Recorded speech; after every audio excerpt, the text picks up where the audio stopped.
ერთიანი ნაციონალური მოძრაობის თავმჯდომარის თინა ბოკუჩავას თქმით, ამერიკის შეერთებული შტატების წინა ადმინისტრაციის პერიოდში საქართველოში განხორციელებული ბოლო რამდენიმე ვიზიტისას ირაკლი კობახიძე ამერიკულ მხარესთან შეხვედრისას ყველაზე დიდ დროს კრედიტ სუისისა და ჯულიუს ბაერის ბანკებში განთავსებულ ივანიშვილის $607 მილიონ საუბარს უთმობდა. შვეიცარიის ბანკებში განთავსებულ თანხებზე, რომლის გამოც ივანიშვილს დავა აქვს, ბოკუჩავა ამბობს, რომ სასამართლოს გადაწყვეტილების მიუხედავად ოლიგარქი მათ დიდი ვარაუდით მაინც ვერ მიიღებს. მისი განმარტებით, ამერიკის შეერთებული შტატების მიერ სანქცირებულ და ბრიტანეთის მიერ შესწავლის ქვეშ მყოფ პირს სასამართლომ შესაძლოა ეს თანხა არ მიაკუთვნოს. ივანიშვილმა მისი ფულის გამო ქვეყანა აიყვანა ტყვედ და ახლა ცდილობს დასავლეთს დაუმტკიცოს, რომ ის შედგა როგორც დიქტატორი და დიქტატორის რანგში მაინც დაელაპარაკონ, რომ საბოლოო ჯამში მან დაიბრუნოს ეს 607 მილიონი.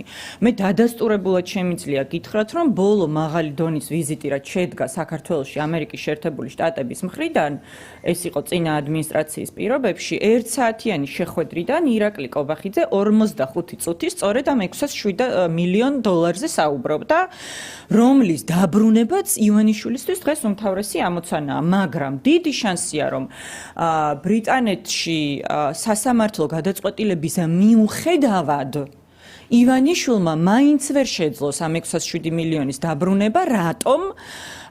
იმიტომ რომ როგორც სანქცირებული პირი შესაძლოა სასამართლო მიიღოს გადაწყვეტილება, რომ ამ თანხის მიკუთვნება ამერიკის შეერთებული შტატების მიერ სანქცირებულ და ბრიტანეთის მიერ შესწავლის ქვეშ მყოფ პირს არ მიეკუთვნოს. მიმდინარე დავას და ივანიშვილისთვის თანხის განკარგვაზე უარს ქართულ ოცნებაში შანტაჟს უწოდებენ. ოცნების პარლამენტის თავმჯდომარის შალვა პაპუაშვილის თქმით, ივანიშვილზე ზეწოლა მიმდინარეობს იმისათვის, რომ მან საკუთარი პოლიტიკური გავლენები ქვეყნის საწინააღმდეგოდ გამოიყენოს. იმდენად გავლენებს ექვემდებარება სხვადასხვა ინსტიტუტი სხვადასხვა ქვეყანაში, რომ შეუძლიათ პირდაპირ ხელით მართონ ესა თუ ის საკითხი, ვის კონდეს დაშვება საკუთარ ანგარიშზე, ვისი ანგარიშიდან რა თანხა მოხსნან და ყაჩაღურად მიისაკუთრონ და ასე შემდეგ. ანუ ხელის გულზედებს სინამდვილეში, რომ ეს არის ჩვეულებრივი ავაზაკური რეკეტი, რომლის მიზანიც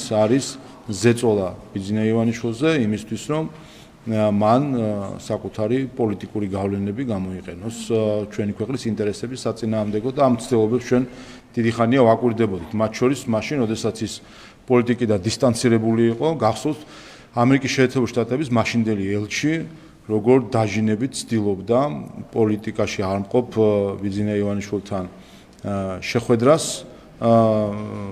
და საბოლოო ჯამში ზუსტად ესეც მიანიშნებს იმაზე, თუ რა ძალები არის ჩართული ამ პროცესზე გავლენის მოსახდენად. გუშინ ბიძინა ივანიშვილის ადვოკატმა თემო წიქვაძემ სოციალურ ქსელში განცხადება გაავრცელა და დაწერა, რომ ქართული ოცნების საპატიო თავმჯდომარე შეგუებულია, რომ მისსა და მისი ოჯახის წევრების საკუთრებაში არსებულ აქტივებზე, რომლებიც კრედიტ სუისისა და ჯულიუს ბაერის ბანკებში არის განთავსებული, წვდომა არ მიეცემათ. ადვოკატი ივანიშვილისთვის თანხის გამოყენებაზე შეზღუდვა შეერთებული შტატების მიერ დაწესებულ სანქციებსა და ეგრეთ წოდებულ Deep State-ს უკავშირებს. მისი მტკიცებით, ივანიშვილის მიმართ უცხოური სპეცსამსახურების და Deep State-ის მხრიდან პოლიტიკური დევნა 2008 წელს დაიწყო. წიქვაძის თქმით, ნაციონალური მოძრაობისგან ივანიშვილის დისტანცირება წინა ხელისუფლების გარე პატრონებისთვის კატეგორიულად მიუღებელი აღმოჩნდა და ამ მიზეზით შვეიცარიაში განთავსებული ფინანსური ანგარიშების დანგრევა მიზანმიმართულად დაიწყეს. როგორც წიქვაძე ამბობს, მიუხედავად იმისა, რომ ამერიკის შეერთებული შტატების წინა ადმინისტრაციის მიერ დაწესებული სანქციები ამ თანხასთან არანაირ კავშირში არ არის, ბანკმა ხულიგნურად გააჩერა როგორც ივანიშვილის აქტივი, ასევე თანხაზე წვდომა მის მეუღლესა და შვილებსაც შეუზღუდა. 24 ნოემბერს ლონდონში ჩანიშნულია სასამართლო პროცესი, სადაც ბერმუდაზე დაწყებული დავის საბოლოო განაჩენი უნდა გამოცხადდეს. წინა ორ ინსტანციაში დავა ივანიშვილის გამარჯვებით დასრულდა. ოლიგარქმა დავა სინგაპურშიც მოიგო.